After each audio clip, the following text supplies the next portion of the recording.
What's going on, people? Let me scratch my nose real quick. So I'd just like to take a minute and tell you about the beach. I went to the beach 2 weeks ago. Took 3 days off work, 5 days altogether, including the weekend. We did come back a day early though. I had a blast. It was my first time going to Myrtle this year, and I'm gonna be completely honest with you guys. I was genuinely surprised that it looked the exact same as the last time I'd seen it. Nothing had changed. Water's the same color, sky's the same color. You just look out to the beach, man, and you see this gigantic, beautiful, vast nothingness of water with no land. It's so incredibly beautiful. Nah, I'm playing. I enjoyed myself. I didn't actually go swimming. I did realize one thing though. Since the last time I went to the beach, paddleboarding has become a thing. There was about 4 or 5 people out there with a paddle, standing up on a surfboard, and I'm not in with the times at all, because I don't have social media. I don't keep up with things or watch TV all the time or anything like that. I still believe in verbal communication. Besides all that, just push all that out the back door. I had fun at the beach. I enjoyed myself. I spent 3 days, you know, practically wasted. And my lady and her sister, this wasn't my idea now. My lady and her sister wanted to go to the strip club. The strip club that we went to at Myrtle Beach, I don't know how many there are and all the names of them, but we went to the Dollhouse, the gentleman's strip club. And I got to say, I have never felt so at home in a strip club before. Honestly, I just want to kind of highlight one thing. When I went to the bathroom, I get there and I have to piss. That's the very first thing I have to do. And the guy, he comes in, he's like, have you guys ever been here before? I say, no, not me personally. This is my first time here. And he says, okay, well, we can kind of sit you guys wherever you want to be seated. Do you want to be seated up at the front? Because you know they got the front main stage. Do you want to be seated up at the front? Or we can kind of sit you back a little bit. We can put you at the bar if you want.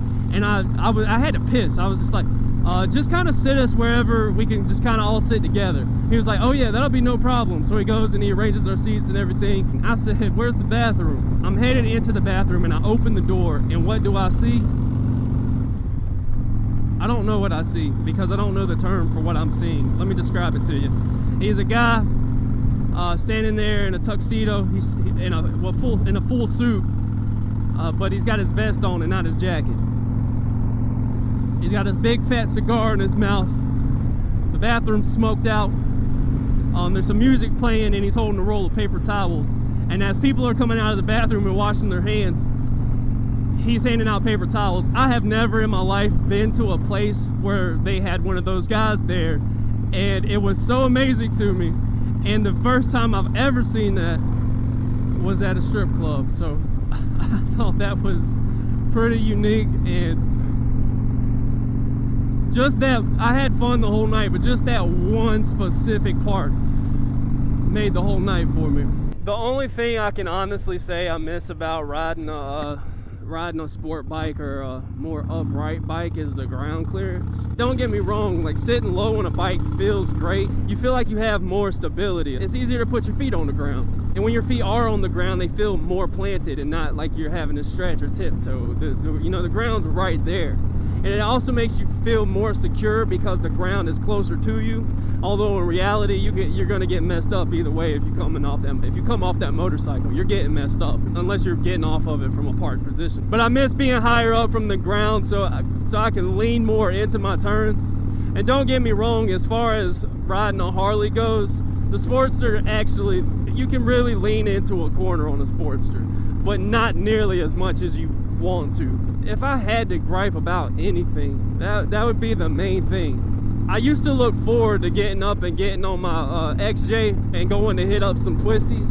And like I said, you can do that on a cruiser. I was never MotoGP anyways. I was never coming around corners knee dragging or anything, but I felt like I could build up to it one day. I know that'll never happen on this seat though. Definitely it'll never happen on this seat.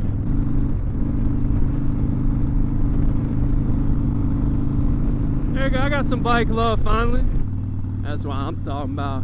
USA, USA, USA, USA, USA, USA. Thank you for not pulling out in front of me. I do that anytime I see somebody like double look, where they look one way and then look back. And I'm like, thank you. I always do that. Normally it's like a head nod, but I don't know if that was a man or woman driving, whoever it was, she or he was definitely about to go, but they turned their head, they kind of let off the gas and was about to put their foot on the gas and pull out, but they looked the other way one more time first. That deserved like a bow, you know, like thank you for double looking. Personally, as a driver, I always double look, and then even when I'm pulling out into a lane, I'm still looking back and forth. I want to make sure there's nobody I'm cutting off or anything like that. That doesn't mean accidents can't happen by any means. I mean, just sometimes things are inevitable and accidents will happen. You can't prevent 100% of accidents, but you can strive for it. Sometimes situations are just bad. Like, I give you one example. Picture there's this bad curve where they made this road, and it goes around a bend. And the lean, I don't know if if you watch this, I don't know what kind of driving or road experience you have, but if you pay attention to corners and things like that, the road's never actually flat. I'm not saying, there's probably curves out there where the road is flat, but roads actually do like this right there. So what's going on, man? And his damn and his undies out there. Look like roads do like this right here. There we go. That's what I was doing.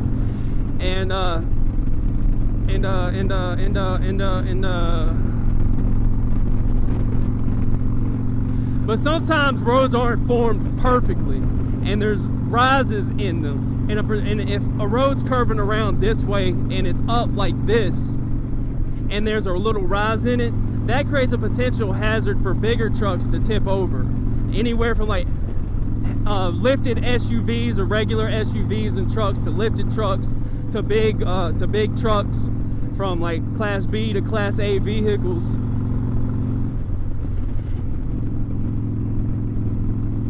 And if they're not familiar with that area and they come around that corner just a little too fast, it could potentially lead to several turnovers over the course of years, and eventually I don't know, I really don't know how all this works, but eventually somebody recognizes a trend. Like, we have all these tip overs on this one curve. Well, they have to go back and repave the road, and they'll actually smooth that spot out to create less of a hazard for trucks and things like that to tip over. But all those before were accidents that couldn't necessarily be avoided until somebody realized there was a hazard there. You know, you can't stop a hazard until you realize a situation in which a hazard can be created, essentially. I worked at a brake manufacturing plant for a while, and their rules and regulations were crazy. But even so, they still had accidents in the facility. And all I'm saying is, not everything can be avoided. Even when you are trying to be the best driver and you're always trying to keep a lookout, just sometimes things do happen. But I appreciate anybody that double looks, man. Seriously, anybody that looks left, looks right, and then looks left again, thank you. Because those bikers come around them corners, and we're not always easy to see, you know. And especially for newer bikers, everybody has to start somewhere. But being a new biker, I want to say a victim. I'm a culprit of this. I knew I was using the wrong word. I'm a culprit of this. I've committed this. I've done this. Whenever there's a need to brake suddenly, as a new rider, you have, and this can happen to an old rider too, like who isn't expecting something, but it can happen to anyone, but especially with new riders, somebody who is just fresh starting out and they're not expecting to brake and they realize that they have to brake suddenly, they have a tendency to over brake. And that can easily cause, you got two wheels here, so that can easily cause you to skid. And it can throw you off your bike or cause your bike to go in a direction you don't want it to go. off to one side or the other, the first thing it's going to do is the motorcycle wants to go straight. It's just how physics work. But when one part of this bike is trying to go one way and the bike's trying to go straight, it causes you to slide. And when you slide, your bike's going to go this way or that way, and you're coming off your bike. You know, it's just one of those things that it can happen to anybody, but especially with new riders. It's happened to me. Thankfully I didn't come off my bike, but I was on the XJ coming down the road, very similar to this, riding behind traffic. I looked off into a field on the left. I looked back behind me, and the car in front of me was damn near stopped. And first thing I did, I hit both my brakes, my front and back brake, which you should do, by the way, but I slammed on them. I guess that's why they're incorporating, well, I mean, I know that's the reason why. That's why they're incorporating more and more bikes with ABS to keep skids from happening. Obviously, this bike from 1992 doesn't have ABS on it. It just it's too old. And this is a 2014, and it doesn't have ABS either. I knew that buying the bike, but I also found that out yesterday when I was getting on the on-ramp on I-20. Man, I'm going through some backwoods, Sleepy Hollow type roads now, man. I'm way out here in the sticks. I have no idea where I'm at.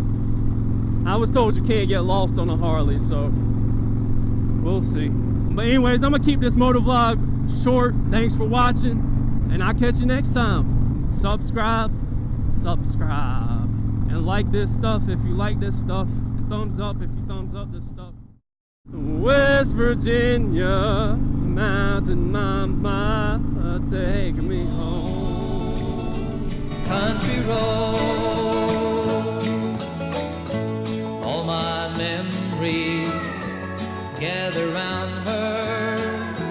Miner's lady, stranger to blue